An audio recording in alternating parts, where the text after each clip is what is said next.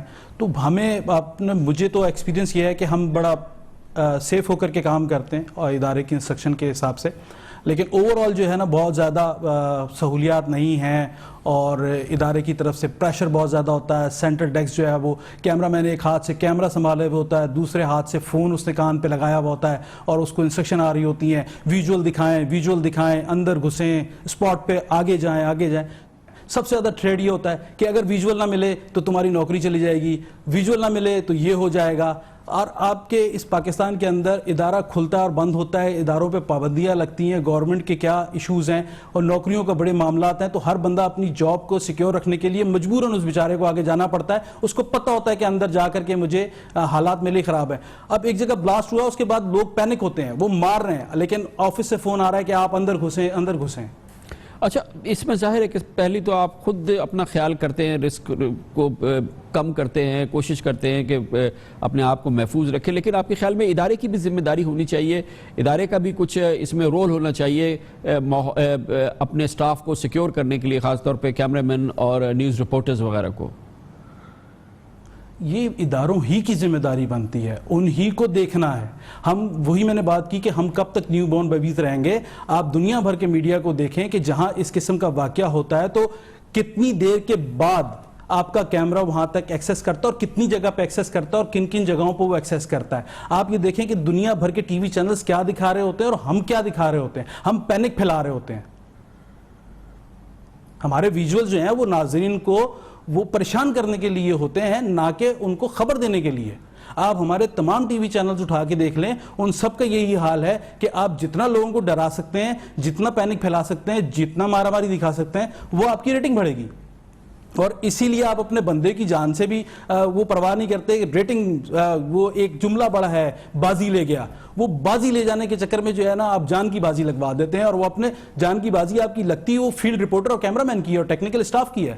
آپ مجھے بتائیں نا کتنے بڑے لوگوں کی جانیں گئی ہیں. سوائے آپ کا فیلڈ رپورٹر جاتا ہے، آپ کا ٹیکنیکل اسٹاف جاتا ہے جس میں آپ کا کیمرہ مین ہے اور D S N G operators یا ڈرائیور ہیں، انہی کی لاشیں گری ہیں. اور کس کی جان گئی ہے؟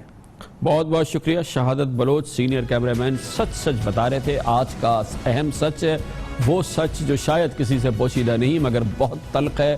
بازی جیتنے کی جنگ میں جان کی بازی لگانی پڑ رہی ہے، لگوا دی جاتی ہے کیمرہ مین کی، رپورٹرز کی، ٹیکنیکل سٹاف کی، D S N G operators کی. سب کے لیے لمحہ فکریہ ہے، سب کے لیے سوچنے کی بات ہے. لیتے ہیں کمر سے بریک اور اس کے بعد ذکر کرتے ہیں سنسنی پھیلانے کی دوڑ ہے تو اس میں حکومت بھی پیچھے نہیں ہوتی، حکومتی وزراء بھی پیچھے نہیں ہوتے. کل ہم نے اس کا ذکر کیا تھا جب حکومت سندھ کی ایک وزیر نے پورے صوبے میں سنسنی پھیلا دی تھی. آدھے صفحے کے اشتہارات پورے پاکستان کے اخبارات میں چھپوا دیے تھے. کراچی میں اغوا کی وارداتیں ہو رہی ہیں، والدین بچیں، بچوں کو بچائیں، یہ کریں وہ کرے. ایک سنسنی آج پتہ چلا کہ محترمہ نے نہ کسی سے پوچھا نہ کسی سے گچا. اب اس پورے معاملے کی تحقیقات ہو رہی ہے، وہی تحقیقات جس کا ذکر آپ سنتے رہتے ہیں. اس کی بات کرتے ہیں چھوٹے سے وقفے کے بعد.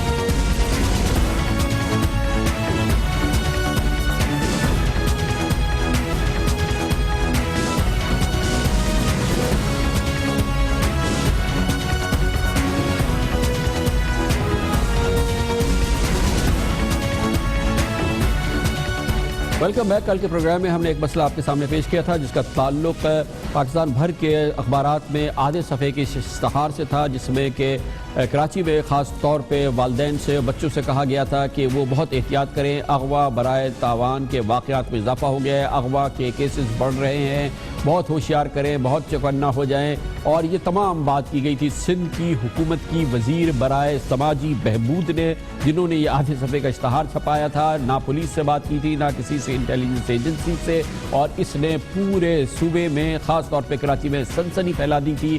کل والدین اور بچوں کے لیے ایک مشکل دن تھا کیونکہ حکومت کی جانب سے ایک وزیر کی جانب سے یہ آدھے صفحے کا اشتہار اردو اور انگریزی کے تمام اخبارات میں چھپا ہوا تھا جس کا بھرپور انداز سے ہم نے ذکر کیا تھا اپنے اس پروگرام میں. آج ہمیں بتایا گیا ہے کہ وزیر اعلیٰ سندھ سید مراد علی شاہ نے ہمارے اس پروگرام میں ہونے والے اس واقعے کی جس طرح سے جو سامنے آیا اور جس طرح سے یہ اشتہار ہم نے پیش کیا اس کا نوٹس لیا. آج انہوں نے خاص طور پہ متعلقہ وزیر کی سرزنش کی ہے. ہماری اطلاعات کے مطابق دوسری جانب انہوں نے چیف سیکرٹری سے پوچھا ہے کہ آخر کس طرح سے یہ اشتہار اس انداز سے چھپ گیا ہے. اس حوالے سے چیف سیکرٹری کو بھی انہوں نے احکامات جاری کیے ہیں کہ آئندہ اس قسم کے اشتہارات بغیر ان کی کلیئرنس کے نہیں چھاپے جائیں. دوسری جانب ہماری اطلاعات کے مطابق محکمہ اطلاعات سے بھی کہا گیا ہے کہ سندھ حکومت کی جانب سے جاری کردہ اشتہارات کی کلیئرنس لینا بہت ضروری ہے. متعلقہ وزارتوں اور متعلقہ وزیروں کی جانب سے آنے والے اشتہارات کو بغیر کلیئرنس کے شائع نہ کیا جائے. باقاعدہ SOP جاری کر دی ہے آج وزیر اعلیٰ سید مراد علی شاہ نے اس پورے معاملے کے حوالے سے جس کا ذکر ہمارے کل کے پروگرام میں ہوا تھا. والدین کی اسکول جانے والے بچوں میں ایک سنسنی دوڑا دی. یہ ہے وہ آدھے صفحے کا اشتہار جو آج کراچی کے تمام اخبارات میں اردو اور انگریزی میں شائع کیا گیا ہے اور اس اشتہار کی اگر آپ موضوع دیکھ لیں تو آپ میں بھی سنسنی دوڑ جائے گی. یہ اشتہار تھا وزیر برائے سماجی بہبود جو کہ کراچی والوں سے اور سندھ والوں سے کہہ رہی تھی کہ بچوں کے اغوا کے واقعات میں اضافہ ہو چکا ہے. یہ پولیس کی جانب سے بات نہیں آ رہی. پھر تمام والدین سے کہا جا رہا ہے کہ چند سماج دشمن عناصر بچوں کے اغوا جیسے گھناؤنے جرم میں ملوث ہیں. اس کے علاوہ پھر والدین سے مختلف باتیں ان سے کہی گئی بچوں کو گھر سے باہر نہ جانے دیں. کراچی پولیس کے سربراہ کو نہیں پتا تھا. انہوں نے کہا کہ یہ تمام معلومات جو اس اخبار میں آئی ہے یہ مکمل طور پہ غلط ہے اور بے بنیاد ہے. انہوں نے کہا کہ پولیس اس سلسلے میں ایک تردیدی اعلامیہ بھی جاری کرنے والی ہے. آپ وہ چیزیں نہیں دکھا رہے جو گورنمنٹ آف سندھ کر رہی ہے یا CM صاحب کر رہے ہیں, مراد علی شاہ صاحب کر رہے ہیں یا ہماری کیبنٹ کر رہی ہے. اور کیا دکھا رہے ہیں یہ آپ کا کیا ہوا ہی دکھا رہے ہیں نا میڈم, یہ آپ کا کیا ہوا ہی دکھا رہے ہیں. یہ آج آپ کہہ رہے ہیں آپ وہ نہیں دکھا رہے جو آپ کر رہے ہیں, یہ آپ نے آج کیا ہے نا. اور آج سید مراد علی شاہ وزیر اعلیٰ سندھ نے اس کا بھرپور نوٹس لیا ہے.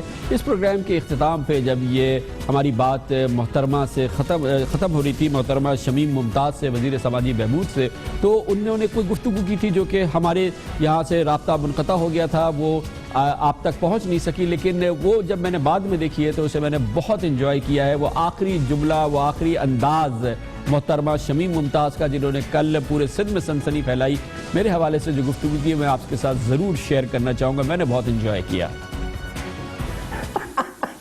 آج کامران خان کی آپ کی بولتی میں نے بند کروا دی. آج کامران خان کی آپ کی بولتی میں نے بند کروا دی. آج کامران. اس کے ساتھ ہی ہمارے آج کے پروگرام کا اختتام ہوتا ہے. کل آپ سے پھر ملاقات ہوگی. کل تک کے لیے کامران خان کو اجازت دیں. اللہ حافظ. ناصر.